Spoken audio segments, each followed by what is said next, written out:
Two people lose their job in the same month. Same industry, same severance, same bad luck. Person 1 has no real emergency fund, just whatever's sitting in checking.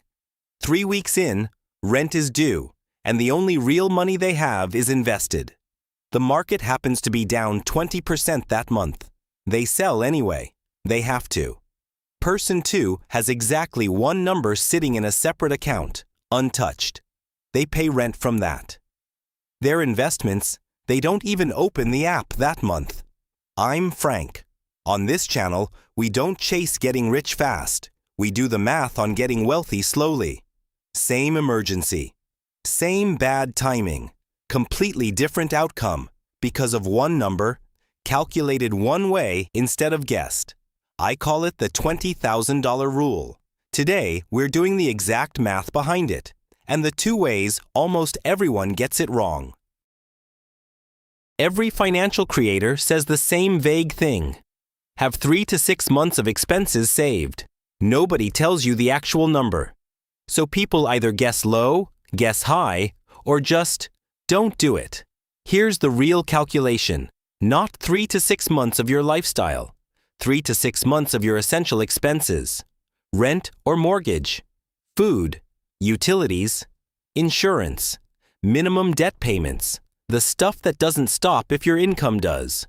For a lot of households, that essential number is around $4,000 a month. Multiply that by 5 months, a reasonable middle ground between barely covered and overkill, and you land on exactly $20,000. That's not a random milestone.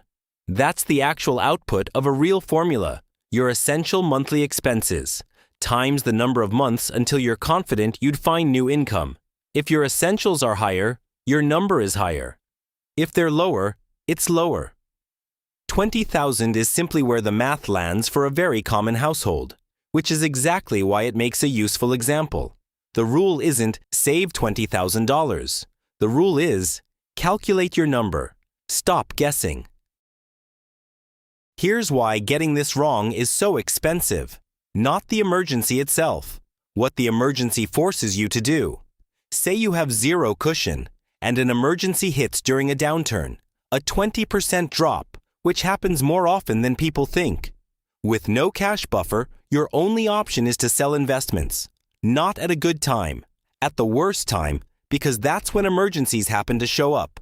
Let's say you're forced to sell $20,000 of investments during that crash.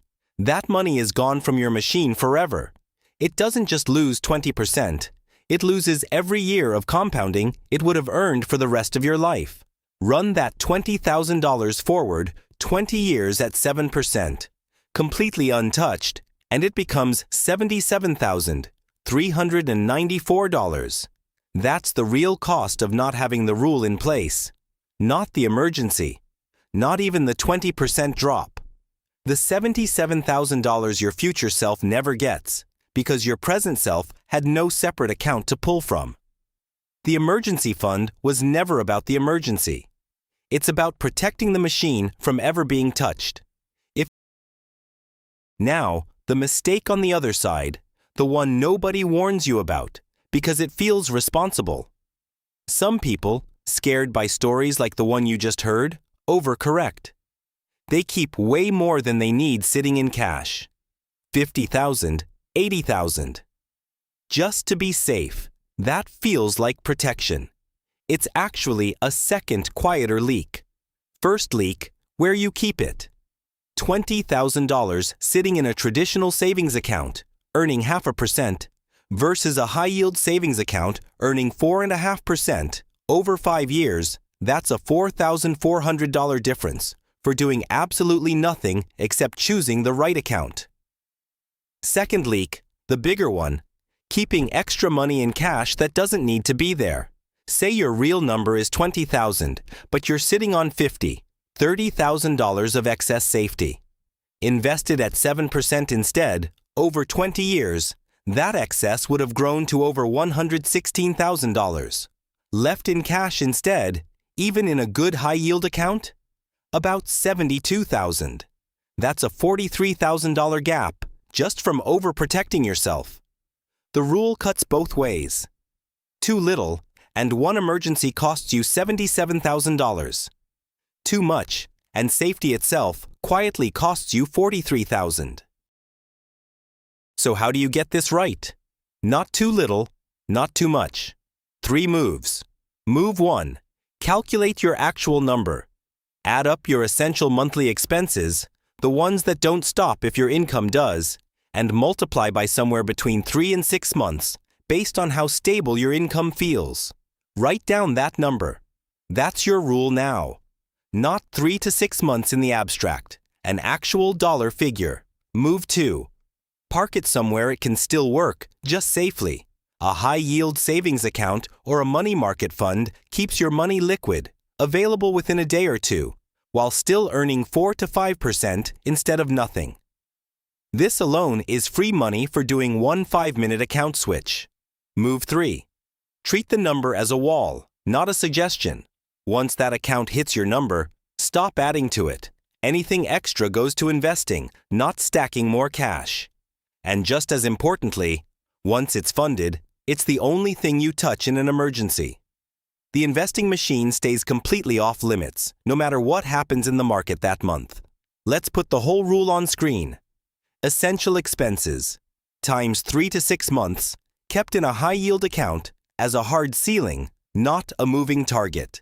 That one number is what let person 2, from the start of this video, sit through a 20% crash without losing a single year of compounding. Calculate the number. Keep it working safely. Never let it grow past its job. That's the whole rule. Here's the real lesson of the $20,000 rule. It was never about having cash. It's about never being forced to make a bad decision at the worst possible time. Every investor who lost everything in a crash didn't actually lose it on paper. They lost it the moment they were forced to sell. The market recovers. Forced sellers don't get to wait for that. The rule is what buys you the right to simply wait. Calculate your number once, protect it like a wall, and let the rest of your money do what it's supposed to do, completely undisturbed, no matter what the market does this month.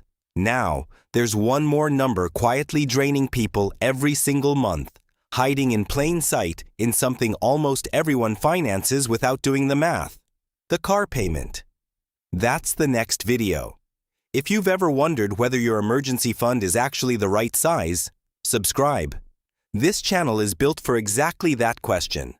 Build it slowly. That's Frank.